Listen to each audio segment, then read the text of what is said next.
Hello there, fellow 3D Studio Max users. So we will be starting to cover up PhoenixFD, and basically in this specific tutorial, we will cover up things that are not available on YouTube at all. So over here, ignore what I just did there. In this tutorial, basically, as you read the title, we will be learning how to change the flame color. So I will show you how to do it from scratch. If you have an existing flame, you can make it.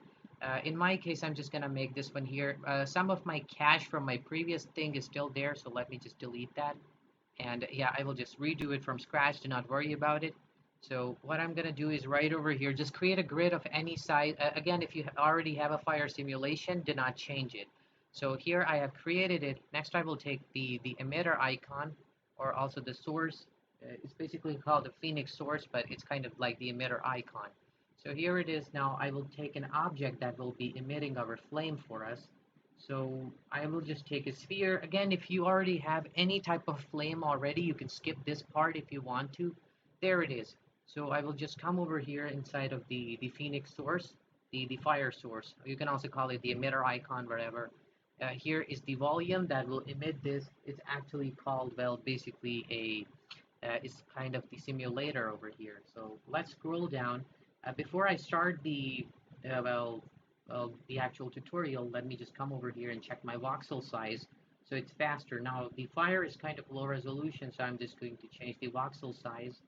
I won't, yeah, this much is enough for this tutorial. Again, I will just let it simulate now. Now the fire is being produced, as you can see, I have kept it very low right over there. So it won't be something really fancy or something until it's being rendered. Let me just change that to a V-Ray or uh, Arnold does not support that directly, so it won't really show. I will just come over here. You can also switch to the scan line or V-Ray again. So it's being rendered right now. I will just let it render in the scan line. Again, it has started doing that. And you can see that's our flame. It's something really low resolution. What the tutorial is main about is how to change this color. So this is kind of a limitation of PhoenixFD, and not many know that you cannot change it directly. But if you come right over here inside the rendering tab, you will notice there's this thing called volumetric options. And you do not have to resimulate it. You simply will come over here, come inside fire. You can just leave it at temperature as it is, these default settings. Now you can see you can adjust the gradients, but what if you actually wish to change the color of the fire itself? So again, I will just wait for that to complete, and that's enough. I will just stop it. Again, sorry, I will just come over here real quickly and stop this. I'm pausing it right over here, and I will render this now. So hold on a second. Okay, it's being rendered over here, and you can see that in PhoenixFD, this is the color. So at the bottom, the hotter temperatures are like around orange, and the top ones are like bright yellow. So I will just clone this window just to show you the difference. Here it is. Now we can close this one. We don't need that anymore. Again, I will just simply come back over here in that volumetric option. Let's say I don't want this orange shade. Simply click on this gradient. This pink color means this is the active one, and that is not the other one. So I will just double click here. You see, this is the default color over here. Let's say I change this to something like blue. Now you see it's changed to blue, okay? Now I will just come over here and render. You will see that that window is open as a comparison. And this is how basically you change the PhoenixFD color. Now you can see that it's a combination of the two. So the hotter temperatures are there, and the lower ones are basically that color we picked, that blue one. It's actually kind of blending in with that. Hold on a second, let me turn that off, my script editor, and I will just close that. Okay, there it is.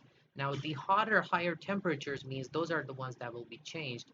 So if I revert this back to something like orange yellow or something right there, let me just change the values back to something like a yellowish tone right over there. Okay, now these are the hotter temperatures. We want to change the lower temperatures. In place of red, I'm making this blue. So now you can see the gradient curve has changed. I will kind of lower this overall in general. Okay, and raise that a little bit higher. And let me render that out. So you basically just double tap on those and you adjust the colors accordingly. And there, it's being rendered. Now you can see there's shades of blue and yellow blending in, but it's giving you a white foggy material right over there. You can see those shades of yellows as well and everything else. Again, any customized color you want. Let's say you wish your flame to be entirely purple, like Darksider's Death. Again, sorry, my bad. I accidentally added that point. I really didn't want to. You can adjust the color ramping or something. Okay, here's the green, and let me just change this accordingly. Okay, now we have kind of like a blend between these two, and that's nice enough by me. So let's render this.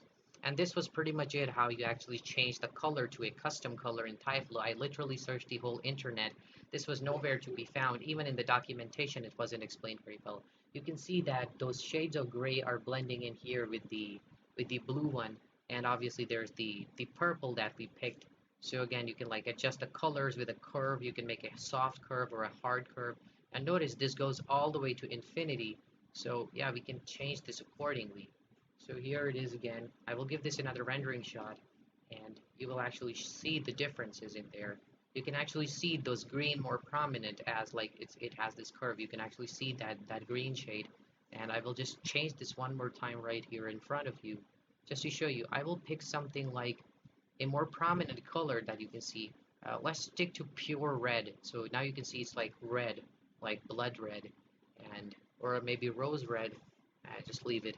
I'm not very good with naming the colors, but now you can see that it is pure red.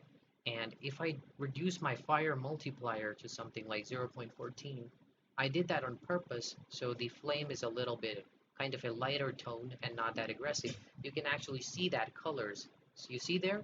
Now obviously this was a lower base sim. It's not very smooth or something, but you can like increase your voxel size and all. You can actually see that red there. And yeah, this was pretty much it. Hope you liked the tutorial. And in the next lesson, I will see more stuff that is not available on the internet and we can make a video about it. Let me know in the comments if you like the tutorial or not.